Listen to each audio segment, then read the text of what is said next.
teman-teman, hari ini kita kembali belajar di rumah untuk menghindari penyebaran COVID-19. Kali ini kita belajar dengan menyimak sebuah tayangan tentang peribahasa. Ayo sediakan alat tulis dan bersiaplah menjawab pertanyaan. Mau baca komik, lihat lah yang keongnya di hairdryer. Ih, lu lihat keong kalau di hairdryer bisa kayak gitu ya. Jepang, main lu? Sedang baca manga. Baca komik, manga mau dikupas. Bodoh, ini apaan sih? Kok baca komik yang versi Indonesia sih? Ini saya baca versi Indonesia sekalian belajar. Karena bahasa Indonesia itu sulit. Gampang kali, gue aja bisa dari kecil. Nah, sih boy, gerakan 3A. Emang apa yang lu gak ngerti? Peribahasa. Oh, peribahasa itu susunan kata atau kalimat yang secara tidak langsung menyampaikan suatu hal. Nah, wajar kalau lu nggak ngerti, karena kita beda negara, beda juga budayanya. Ya beda lah Joy, dia penjajah, kita terjajah. Dia makan pakai sumpit, kita pakai tangan. Tapi kami kalau seperti orang Indonesia pakai tangan. Ya iyalah, masa pakai sumpit?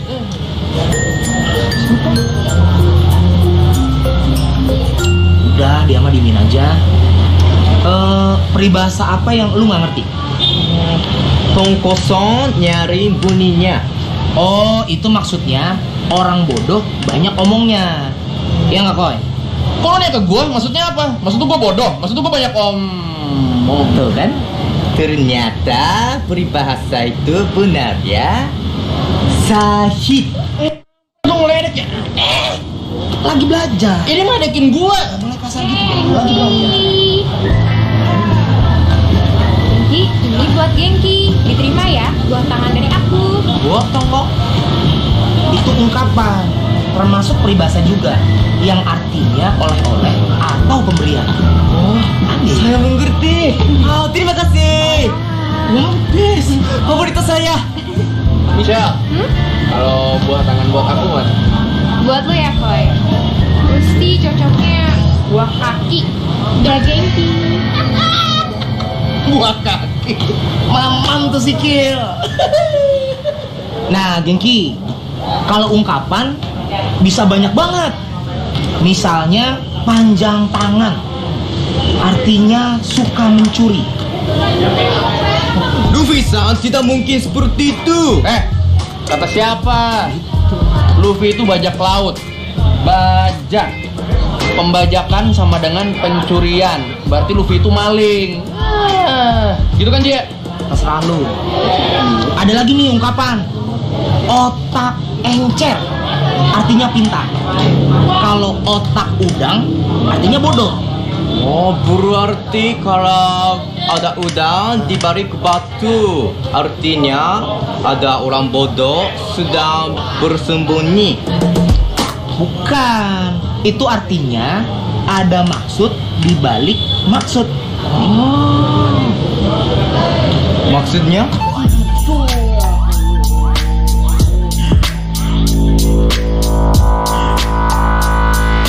Ya gitulah pokoknya lah. Ada lagi nggak ungkapan yang lu nggak ngerti? Oh, ini gulung tikar. Oh, gulung tikar, artinya kolaps atau bangkrut.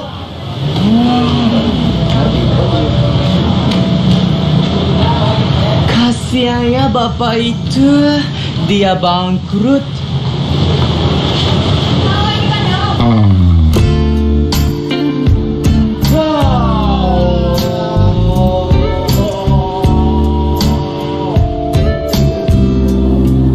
Bapak, saya turut berduka cita.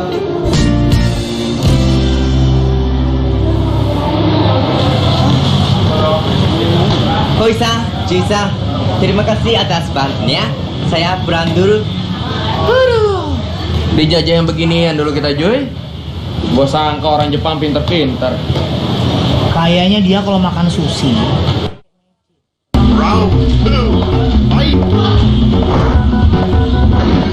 Kairo.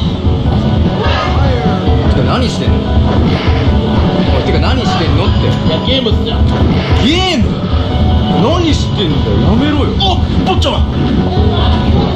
何のゲームですか？いや、ストリートファイター。ストリートファイター？ダルシム泥棒じゃん。パンジャンタンガン。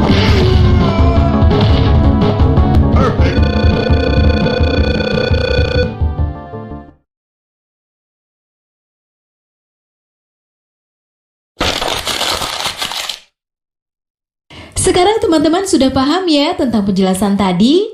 Nah, kita latihan menjawab soal berikut ini ya. 1. Bagaimana tanggapan kalian terhadap tayangan tersebut? 2. Menarikkah belajar peribahasa dan ungkapan melalui tayangan itu? Pada bagian mana yang paling menarik?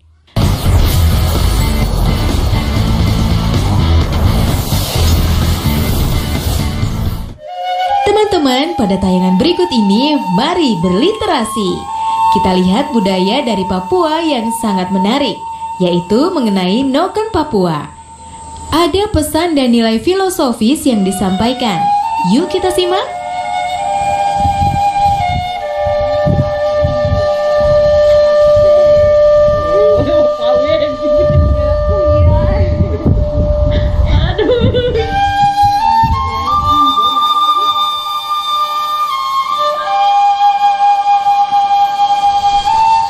Papua dikaruniai kekayaan alam yang indah dan beraneka ragam. Di dalam lingkungan yang indah ini tumbuh dan berkembang manusia Papua. Alam dan manusia lalu menjalin ikatan batin yang sakral dan harmoni.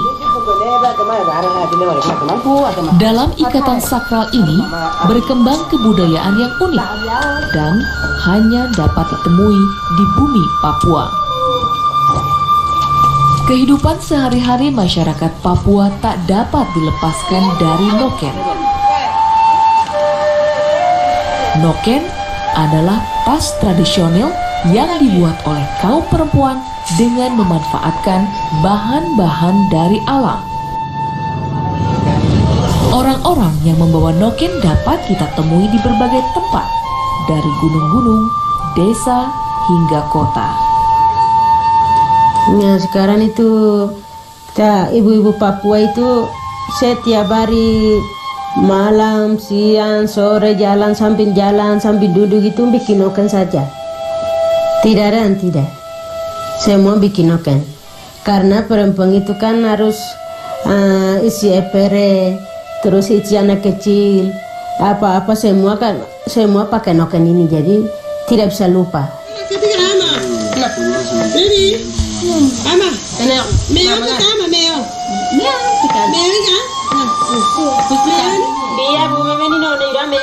Waktu kecil itu mama dorang yang belajar. Kamu nanti besar itu tidak tahu bikin noken, nanti suami marah, biasanya cerita begitu. Suami marah, jadi nanti kamu waktu kecil harus belajar bikin noken, bikin kerja kebun, bikin kerja apa, semua belajar waktu kecil yang belajar. Mama dorang belajar. Bikin begini semua belajar, baru kita besar itu mama sudah belajar, jadi mama bilang begitu, ini saya bikin begini. Kita ingat baru saya bikin noken begini, saya bikin kerja kebun begini, masak begini, kita ingat baru langsung kita belajar dari situ.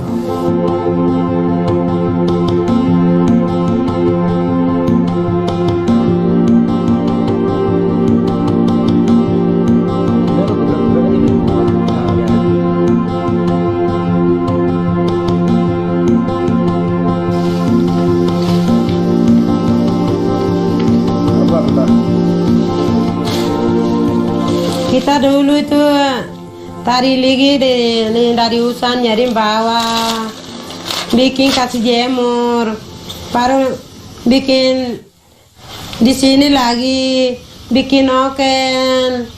Jadi sudah ambil itu bikin noken itu isi lagi ipere juga isi ipereka.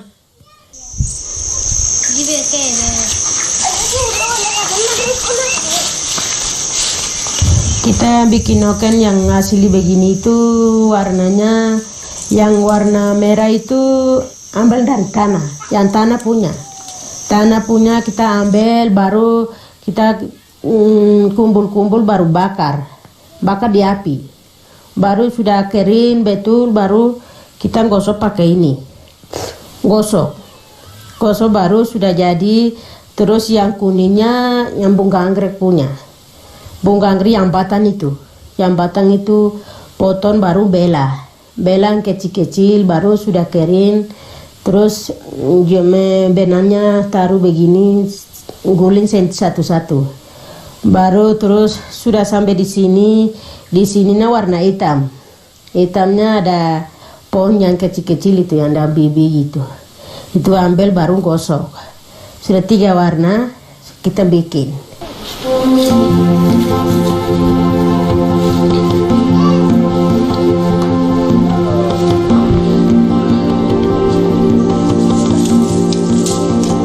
Proses pembuatan noken menunjukkan relasi harmonis antara alam dan manusia Papua.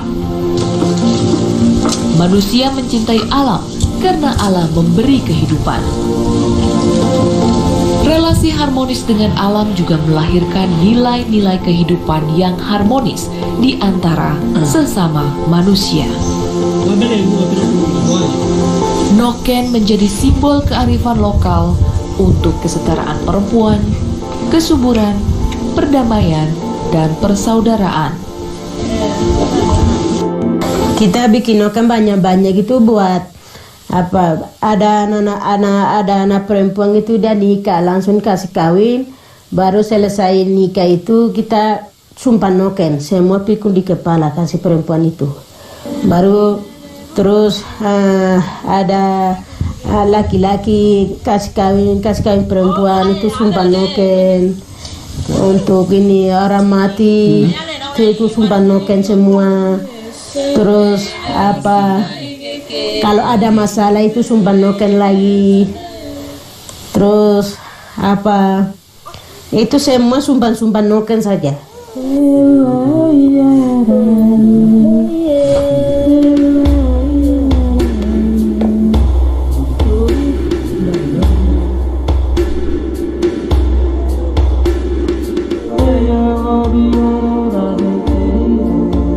Noken juga menjadi simbol dari nilai-nilai kemanusiaan untuk memajukan persaudaraan, perdamaian, dan persatuan di antara umat manusia.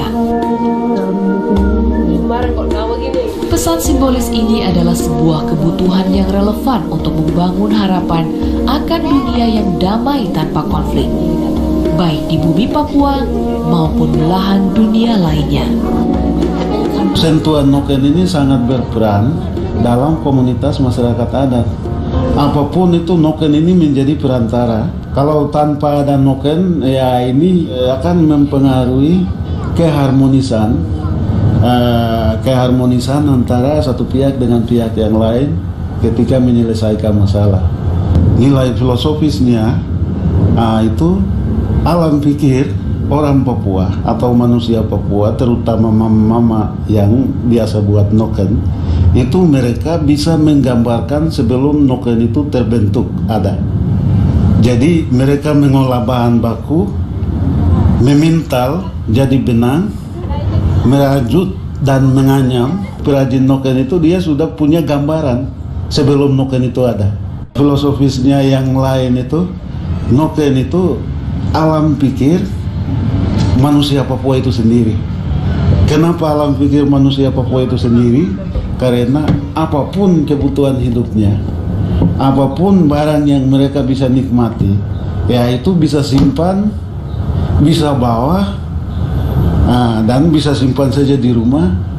Itu dengan noken. Jadi hati mereka tenang, aman terhadap barang kesukaan mereka itu karena sudah isi dalam noken.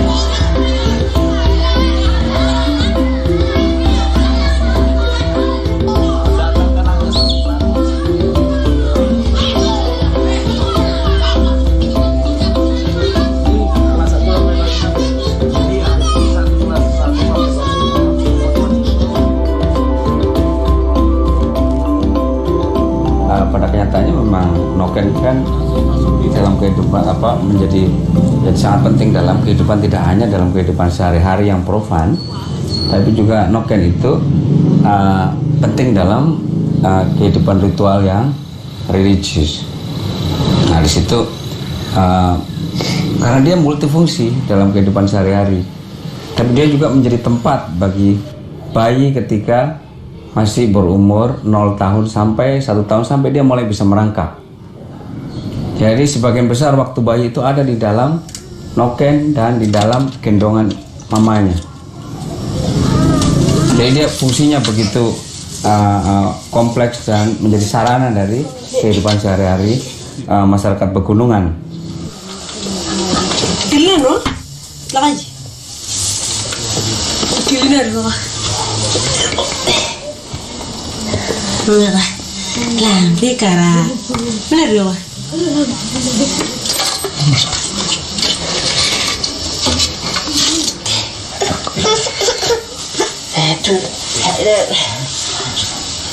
Posisi perempuan keterkaitan dengan noken, perempuan lebih tinggi dari kaum pria karena perempuan itu mereka pondasi hidup, lalu noken ini juga kan noken kehidupan yang mana bisa dirajut atau dianyam itu oleh perempuan. Jadi dalam posisi perempuan dalam kesetaraan hidup ini hanya peran kerja yaitu yang bisa membedakan, tapi peran dari nilai filosofisnya itu perempuan ini sumber hidup, lalu perempuan itu pondasi hidup, lalu perempuan menghasilkan noken kehidupan itu tindak lanjut daripada fokus perhatian dari seorang ibu atau mama itu sendiri.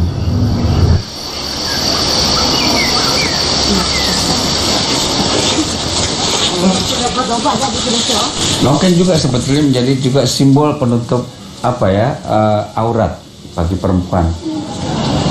Perempuan Dani, coba perhatikan, waktu dulu mereka sebelum pakai baju lengkap seperti sekarang, punggungnya harus selalu tertutup. Oleh sebab itu kapanpun, dimanapun dia selalu ada noken. Ini seperti pakaian. Dia hanya melepas noken pada saat di tempat yang sangat pribadi, di dapur dia pribadi ya, atau berada di kebun dia pribadi, tempat dia bekerja. Dia taruh noken dan dia mulai menyuburkan lahan, membersihkan rumput, atau bahkan memanen betatas di kebun. Jadi dia juga menjadi simbol, menjadi semacam simbol untuk menutup aurat perempuan. Aurat ini kan relatif, secara kultural relatif. Perempuan kalau perempuan pegunungan, laki-laki gunung melihat perempuan Dani punggungnya telanjang gitu, itu mungkin sama kagetnya kalau kita melihat perempuan dengan dada telanjang gitu. Jadi itu sebagai juga penutup aurat, itu yang tidak pernah diperhatikan oleh banyak orang.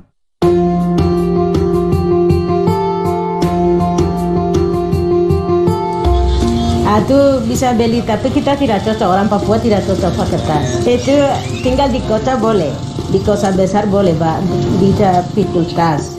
Tapi di Papua kan tidak pernah begitu. Itu harus noken saja, pikul noken saja. Itu kita sudah dari dulu namanya sudah kebiasaan, jadi tidak bisa ambil tas, tidak bisa, tidak cocok.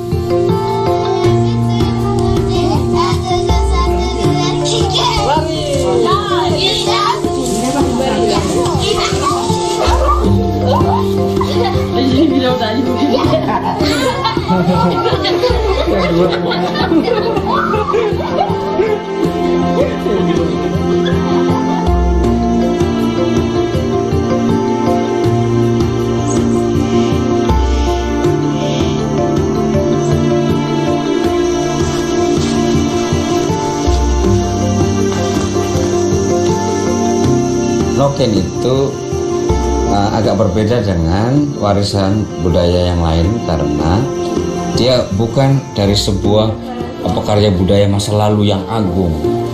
Dia bukan dari suatu artefak tua kuno yang hampir punah, tapi dia sebuah karya budaya yang hidup, yang masih relevan.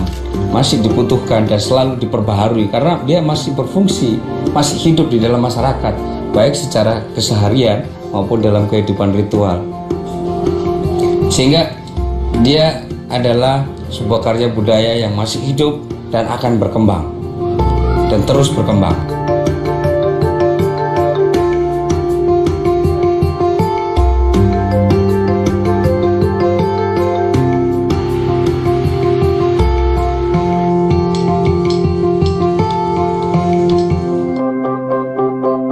Nah, kalian sudah menyaksikan tayangan video tadi ya?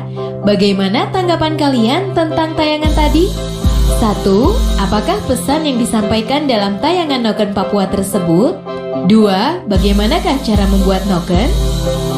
3. Peribahasa apakah yang tepat untuk pernyataan tanpa ada noken mempengaruhi keharmonisan suatu pihak dengan pihak lain? Oh iya, jangan lupa untuk tetap belajar di rumah ya, dan jaga kesehatan dengan rajin mencuci tangan serta makan makanan yang bergizi. Sampai jumpa!